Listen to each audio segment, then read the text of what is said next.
Hello, everyone. Welcome to the February edition of 31 Days to a More Effective Compliance Program. Over the next month, I'm going to take a deep dive into the role of human resources in fully operationalizing a best practices compliance program. Each day, I will pick up one topic with three key takeaways which you can utilize to improve, enhance, or upgrade your compliance program. This series of 31 Days to a More Effective Compliance Program is a production of the Compliance Podcast Network. Operationalizing compliance through your tone in the middle. The Department of Justice has made clear that middle management is a critical part of any company's compliance program success. While it all does start with the top, with the board of directors and senior executives setting tone for the rest of the companies, prosecutors are mandated under the 2019 guidance to consider how middle management, in turn, have reinforced those standards and encouraged employees to abide by them. Moreover, the 2019 guidance posed several questions directly to middle management, including the following. What actions has middle management stakeholders taken to demonstrate their commitment to compliance or compliance personnel, including their remediation efforts? Have they persisted in that commitment in the face of competing interests or business objectives? It is clear that the Department of Justice expects compliance to be operationalized down into the middle management level. Further experience has widely shown that employees prefer to speak to their direct supervisors about issues or potential compliance violations they become aware of. The question is, how can a corporate compliance function reach middle management? This is a key area of assistance which can be provided by human resources, as one of the ways HR can help is to operationalize compliance is to assist each level of the organization to have a proper tone, specifically in this case, the middle of an organization. A company must have more than simply good tone at the top. It must move down through the organization from senior management to middle management and indeed into the lower ranks. This means that one of the tasks of any companies, including the compliance organization, is to get middle management to respect the stated ethics and values and culture of a company, because if they do so, this will be communicated down through the organization. Adam Bryant explored this topic in an interview with Victoria Ransom.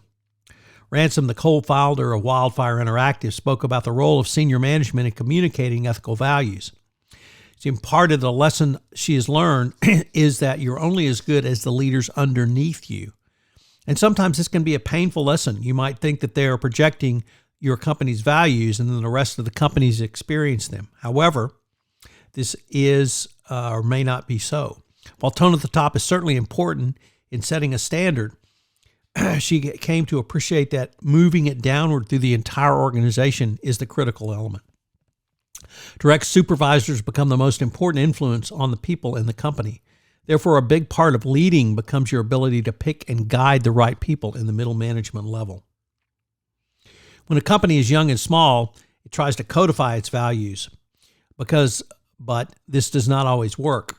You need to have your values formalized and stated. Make clear what is expected of everyone, because you really want to use this in hiring the right people to know their values. Another important reason is to terminate as few people who do not live up to these values. But if you're going to be doing that, it's important that you be clear about what your values are. The actions to terminate can have a very large impact on your workforce. It makes employees feel like, yeah, the company actually puts its money where its mouth is. An equally valuable insight is about senior management and ethical values, moving those values down through an organization. The best way to undermine a company's values is to put people in leadership positions who are not adhering to the values. Then it completely starts to fall flat until you take action and move those people out, and then everybody gets values again. Just remember, that communicates a tone to middle management. So what should the tone in the middle be? Put another way, what should be middle management's role in a company's compliance program? This role is critical because the majority of company employees work most directly with middle management rather than top management, and consequently, they will take their cues from middle management on how to respond to a situation. Moreover, middle management is the group that listens to the concerns of employees. Even if the middle management cannot affect a direct change, it is important that employees have an outlet to express their concerns. Remember, part of the beauty of a reporting and whistleblower system, it is as it allows employees to come in and raise concerns, even if they're not compliance violations or even legal violations. You at least have a mechanism where employees can bring those concerns to management. Therefore, your organization should train middle managers to enhance their listening skills in the overall context of providing training for or with a management toolkit. This can be particularly true if there is a compliance violation or other incident that requires some form of employee discipline. Most employees think that there must be or should be organizational justice so that people will be treated fairly. Without organizational justice, employees typically do not understand outcomes, but if there is perceived procedural fairness, then an employee is more likely to accept a decision they may not like or even disagree with. We explored that in a previous podcast on organizational justice and the fair process doctrine. And think about this in terms of the lines of communication and your communication skills when conveying your message of compliance from the top of the organization into middle management. In a later podcast, we'll talk about compliance tone at the bottom, but here I'd really like you to think about middle management. So what are today's 3 key takeaways? Well, number 1, while tone at the top is critical, the tone in the middle can actually work to more fully operationalize your compliance program. And why is that?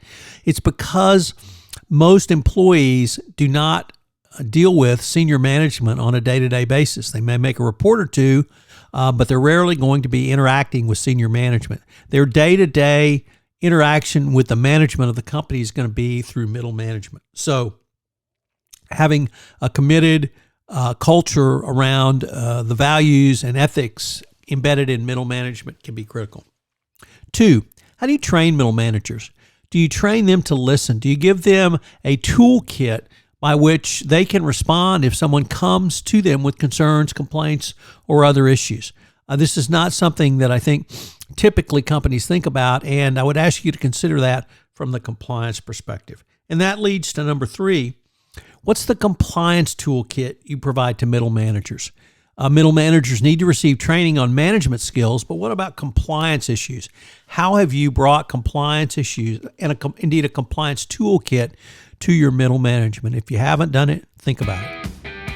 Thank you for joining me on this exploration of the role of HR in a best practices and fully operationalized compliance program on the February edition of 31 Days to a More Effective Compliance Program. 31 Days to a More Effective Compliance Program is a production of the Compliance Podcast Network. Thanks so much for listening.